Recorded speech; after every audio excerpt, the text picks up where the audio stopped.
ब्रेकनंतर एक मोठी बातमी आहे। सिरसाळा गावात धसांना काळे झेंडे दाखवलेले होते। पोलीस आणि आंदोलकांमध्ये झटापट झाल्याची माहिती आहे, तर आंदोलकांना पोलिसांनी ताब्यात घेतलेलं आहे।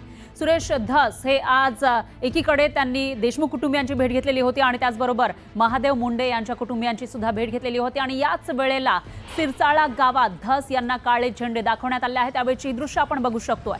तर पोलीस आणि आंदोलकांमध्ये झटापट सुद्धा झाली आहे। ज्या आंदोलकांनी सुरेश धस यांना काळे झेंडे दाखवले त्यांनी मुसोरी करण्याचा प्रयत्न केला आणि पोलिसांसोबत झटापट केल्याचंही दिसतंय, तेव्हाची ही दृश्य आपण बघू शकतोय। दरम्यान आंदोलकांना पोलिसांनी ताब्यात घेतलंय।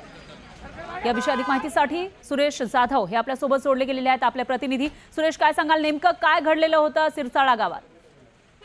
भाजप आमदार सुरेश धस आज परळी येथे महादेव मुंडे यांच्या कुटुंबाची भेट घेतल्यानंतर गोपीनाथ गडावरती नतमस्तक झाले आणि त्यानंतर त्याच्या अगोदर जी राजस्थानी मल्टीस्टेट आहे त्या ठिकाणी ज्यावेळी सुरेश धस जात होते त्यावेळी देखील काळे झेंडे दाखवण्यात आले, घोषणाबाजी करण्यात आली होती। गोपीनाथ गडावर नतमस्तक झाल्यानंतर सुरेश धस हे बीडच्या दिशेने जात असताना सिरसाळा या गावामध्ये त्यांना चौकामध्येच काळे झेंडे 3 ते 4 जे तरुण होते त्यांनी दाखवले आणि त्यानंतर घोषणाबाजी देखील केली। विशेष म्हणजे एका तरुणाने दगड देखील उचललेला होता हातामध्ये, मात्र पोलिसांनी वेळीच त्याच्या हातातील दगड ताब्यात घेतला, त्यामुळे पुढील जो अनर्थ आहे तो टळला। मात्र सुरेश धस हे परळी मतदारसंघात आल्यानंतर जे धनंजय मुंडे यांचे समर्थक आहेत नेमके ते कार्यकर्ते कुणाचे आहेत या संदर्भात अद्यापर्यंत समोर आलेलं नसलं तरी सुद्धा ते घोषणा देत होते की सुरेश धस यांनी परळीला बदनाम करू नये।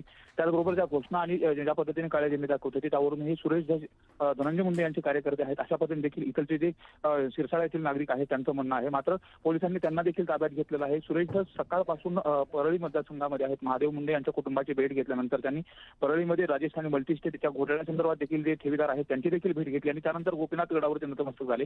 तिथून सिरसाळा या ठिकाणी आल्यानंतर हा प्रकार घडलेला आहे। आता या संदर्भात पोलीस गुन्हा दाखल करणार का हे देखील पाहणं महत्त्वाचं आहे। मात्र सुरेश धस परळी मतदारसंघात आल्यानंतर त्यांना 2 ठिकाणी ज्या घटना घडल्या ज्यामध्ये निषेधासाठी काळे झेंडे दाखवण्यात आले, त्याचबरोबर सिरसाळा या गावामध्ये एका तरुणाने दगड देखील उचललं होतं, मात्र पोलीस प्रशासनाने त्याला वेळीच आवरल्यामुळे पुढचा जो प्रकार आहे तो टळला। यामुळे मात्र संताप व्यक्त केला जातोय आणि आता गुन्हा दाखल होतो का हे देखील पाहणं महत्त्वाचं असेल। निश्चितच सुरेश, धन्यवाद तुम्ही दिलेल्या या सविस्तर माहितीसाठी।